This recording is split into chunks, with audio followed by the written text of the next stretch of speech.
하나님 감사합니다. 주의 말씀이 오늘도 우리의 심령에 담기게 하셔서 우리를 지키시고 보호하여 주시옵소서. 우리 주 예수 그리스도의 이름으로 기도합니다. 아멘. 네, 오늘 하나님의 말씀은 에스라서 7장입니다. 에스라서 7장 10절 말씀 보도록 하겠습니다. 에스라서 7장 10절 말씀입니다.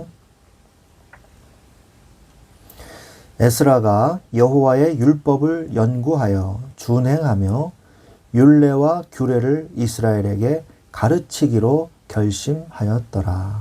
아멘.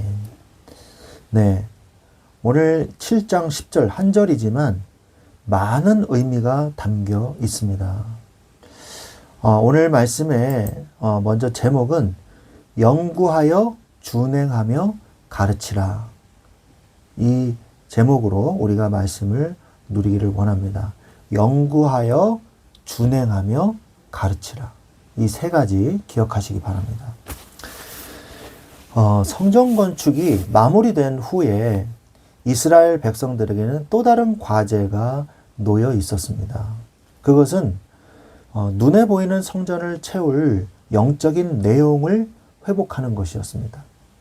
하나님께서는 이 일을 위해 준비된 사람 에스라를 보내셨습니다. 에스라는 제사장 가문의 후예이자 율법에 능통한 학사였습니다. 학자라는 말이죠. 그러나 그가 쓰임받을 수 있었던 진정한 이유는요, 그의 지식이 아니라 그의 중심에 있었습니다.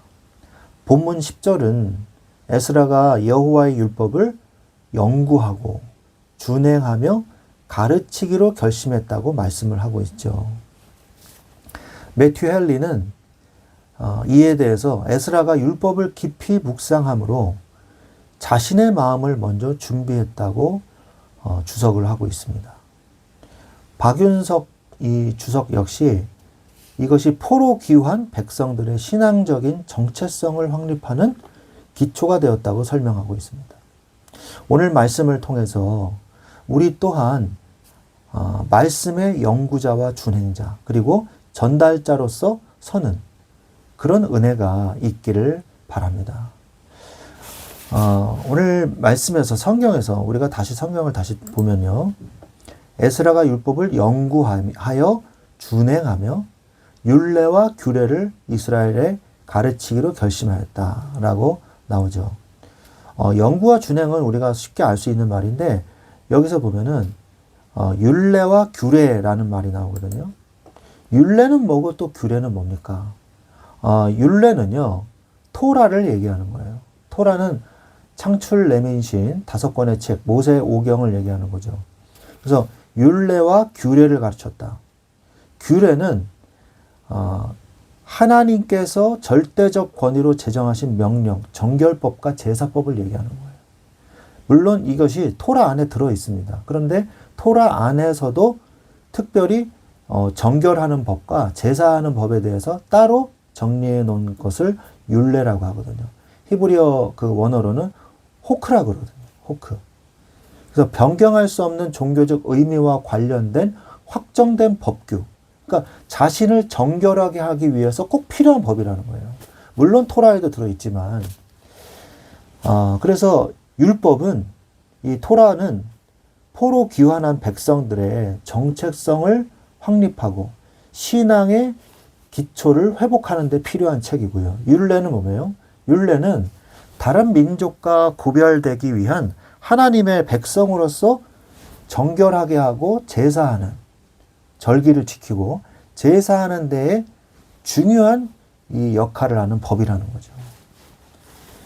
그 외에도 미쉬팟이라고 사회 정의와 도덕적 규범을 담은 이 법이 또 있습니다만, 여기서는 이제 두 가지를 얘기하고 있는 거예요. 토라와 호크.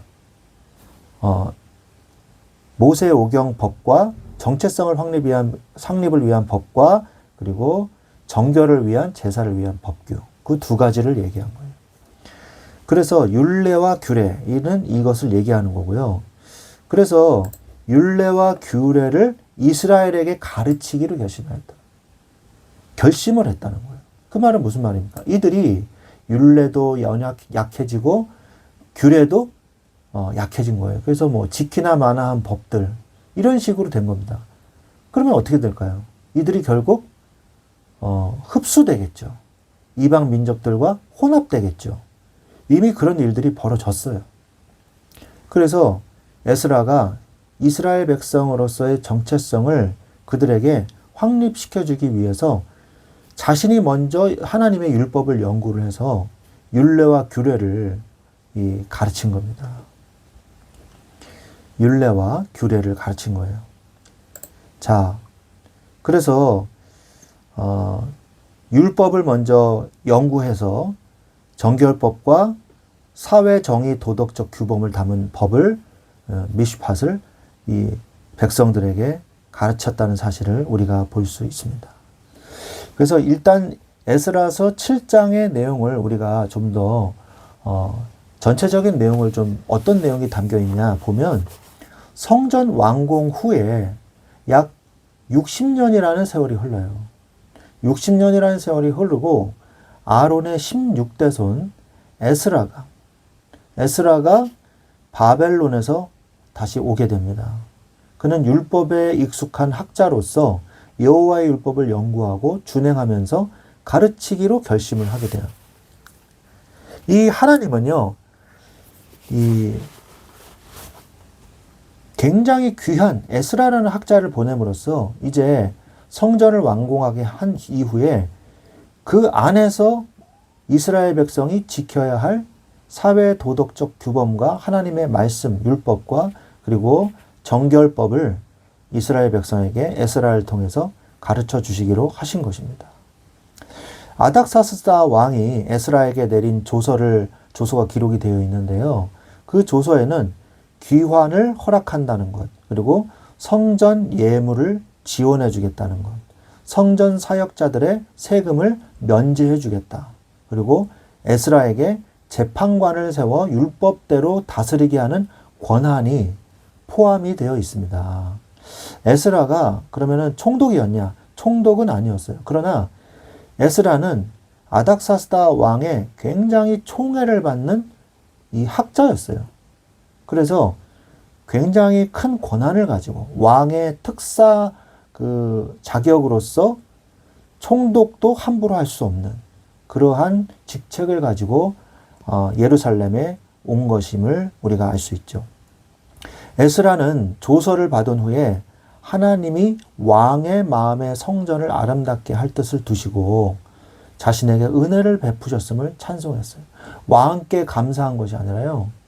왕에게 그런 마음을 주셔가지고 하나님이 성전을 힘있게 하시기 위해서 하셨다는 것을 깨닫고요. 하나님을 찬송했어요. 믿음이 있는 사람이죠. 힘을 얻어서 지도자를 이제 모으게 됩니다. 이게 이제 전체 내용이고요.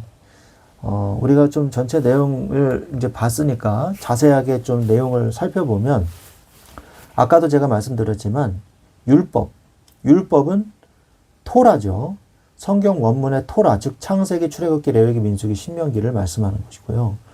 토라는 포로에서 돌아온 백성들에게 그들의 정체성을 심어주기 위해서 꼭 필요한 것이었습니다. 또한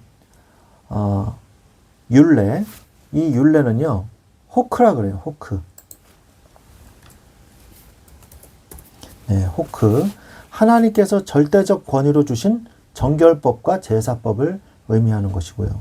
하나님의 백성으로서의 구별되는 축복이었죠.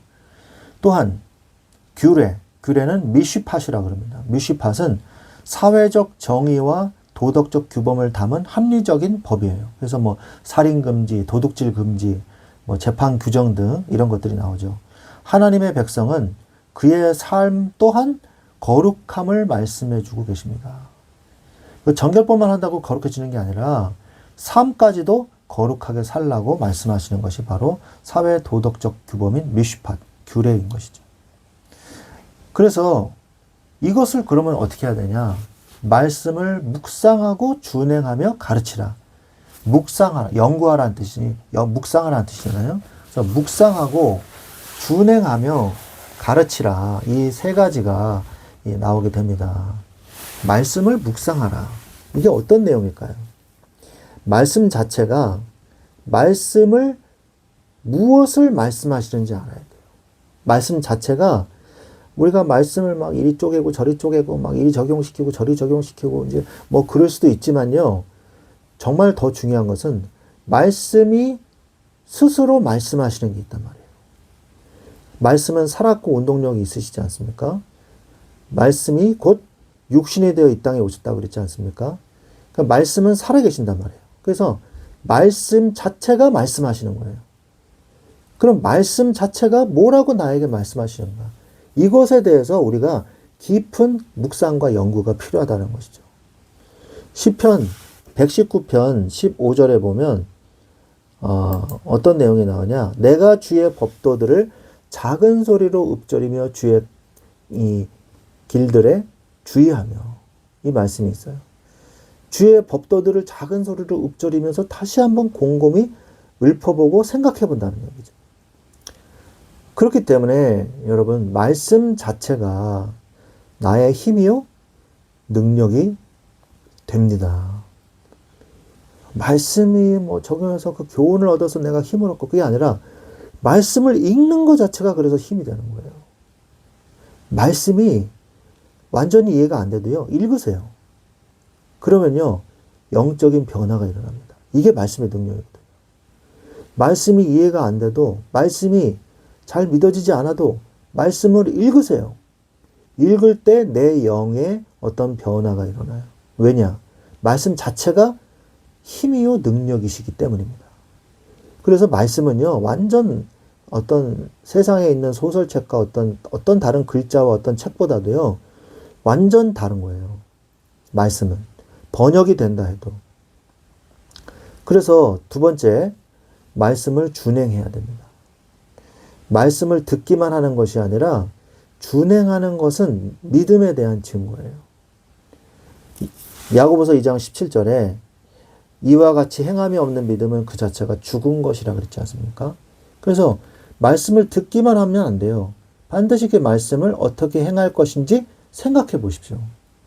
또한 말씀을 준행할 때 말씀에 대한 열매가 맺어지게 되어 있어요. 마태복음 7장 24절에 그러므로 누구든지 나의 이 말을 듣고 행하는 자는 그 집을 반석 위에 지은 지혜로운 사람 같다 그랬어요. 이 말을 듣고 행하는 자, 그 사람은 어떻게 된다? 절대 흔들리지 않는다는 거죠. 여러분, 오늘 말씀을 들으셨습니까? 그럼 내가 행할 것이 무엇인가? 한 가지라도 실천해 보세요. 여러분 신앙생활에 엄청난 급진적인 혁명이 일어날 거예요. 차원이 다른 신앙생활이 시작될 겁니다. 그리고 또한 마지막 뭐예요? 말씀을 가르치는 자가 되십시오.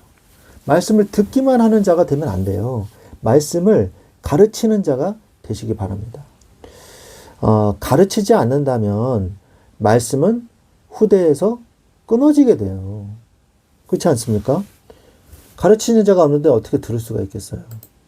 신명기 6장 7절에 네 자녀에게 부지런히 가르치며 집에 앉았을 때든지 길을 갈 때든지 누워있을 때든지 일어날 때든지 이 말씀을 강론하라고 말씀하고 계십니다. 듣는 것과 가르치는 것은 말씀에 대한 이해와 깨달음에서 많은 차이점이 생깁니다. 골로새서 3장 16절에 그리스도의 말씀이 너희 속에 풍성히 거하여 모든 지혜로 피차 가르치며 권면하고 시와 찬송과 신령한 노래를 부르며 감사하는 마음으로 하나님을 찬양하고 라고 되어 있어요. 우리가 풍성히 내 말씀이 내 마음에 거할 수 있도록, 그리고 뭐라고요? 피차 가르치라고 했어요. 서로 간에 가르치라는 얘기죠. 그리고 권면하고 이렇게 해라, 이렇게 하는 게 좋지 않겠니? 하고 권면하고 시와 찬송과 신령한 노래를 말씀으로 감사하는 마음으로 하나님을 찬양하라고 했습니다.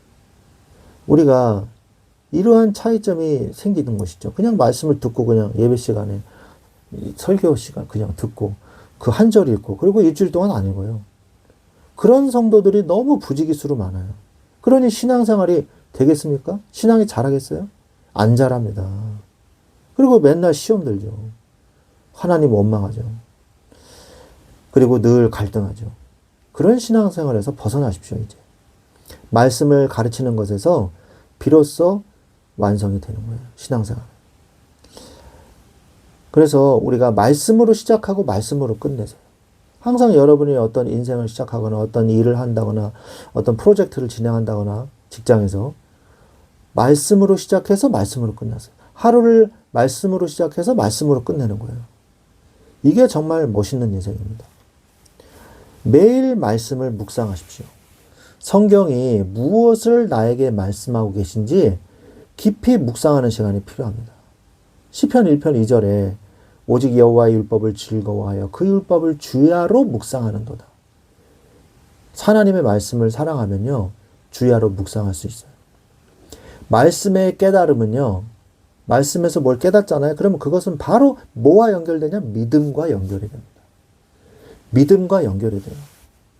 로마서 10장 17절에 그러므로 믿음은 들음에서 나며 들음은 그리스도의 말씀으로 말미암았느니라고 말씀하고 계시지 않습니까? 그리고 이 말씀을 묵상하고 난 다음에는요, 적용하세요. 적용하세요. 말씀에 나의 모습을 계속 비춰보세요. 말씀을 거울 삼아서 나를 비춰볼 수 있는 것이 바로 이 말씀이에요. 거기에서 나의 생각, 판단, 행동이 나오게 하세요. 말씀에서 생각이 나오고, 말씀에서 판단이 나오고, 말씀에서 행동이 나오게 하세요. 그러면 됩니다. 그리고 또한 말씀을 가르치십시오. 가장 깊이 깨닫는 방법은 말씀을 가르치는 거예요. 디모데후서 4장 2절에 너는 말씀을 전파하라. 때를 얻든지 못 얻든지 항상 힘쓰라. 범사에 오래 참음과 가르침으로 경책하며 경계하며 권하라. 말씀으로 사는 것이죠. 하나님께서는 말씀을 전할 때 성령께서 할 말을 생각나게 해주신다고 그랬습니다. 말씀을 전하려고 할 때 내가 어떻게 말씀을 전해? 하나님께서 할 말을 생각나게 해주신다고 그랬어요. 마가복음 13장 11절에. 사람들이 너희를 끌어다가 넘겨줄 때 무슨 말을 할까 미리 염려하지 말고 무엇이든지 그때 너희에게 주시는 그 말을 하라. 말하니가 너희가 아니요 성령이니라. 저는 이제 설교할 때 많이 체험합니다. 내가 아니야 이것은. 하나님이 나를 통해서 말씀하셨구나. 저도 감격이 되고 너무 감사하고 그럴 때가 너무 많습니다. 가르치는 자가 하나님의 말씀의 능력을 체험하는 건 분명한 사실이에요. 말씀을 맺겠습니다. 에스라가 결심했던 이 세 가지, 즉 말씀을 연구하고 준행하며 가르치는 일은요, 오늘날 우리에게도 동일하게 요구되는 성도의 의무이자 특권입니다. 율법, 토라를 통해 하나님의 뜻을 발견하고 율례, 호크를 지킴으로 하나님을 경외하며 규례, 미슈팟을 통해서 세상 속에서 공의를 실천해야 하는 것이죠. 에스라의 이러한 결심이요, 곧 이스라엘의 개혁과 부흥의 원동력이 된 것입니다. 아는 것에 그치지 않고 삶으로 살아내며 또 나아가서 다음 세대와 이웃에게 이 생명의 말씀을 가르칠 때 우리 가정과 교회는 반석 위에 굳게 서게 될 것입니다. 말씀으로 시작하여 말씀으로 마치는 삶, 그리하여 하나님께서 이 에스라에게 주셨던 형통함의 복을 누리는 저와 여러분이 되시기를 우리 주 예수 그리스도의 이름으로 축원드립니다. 아멘.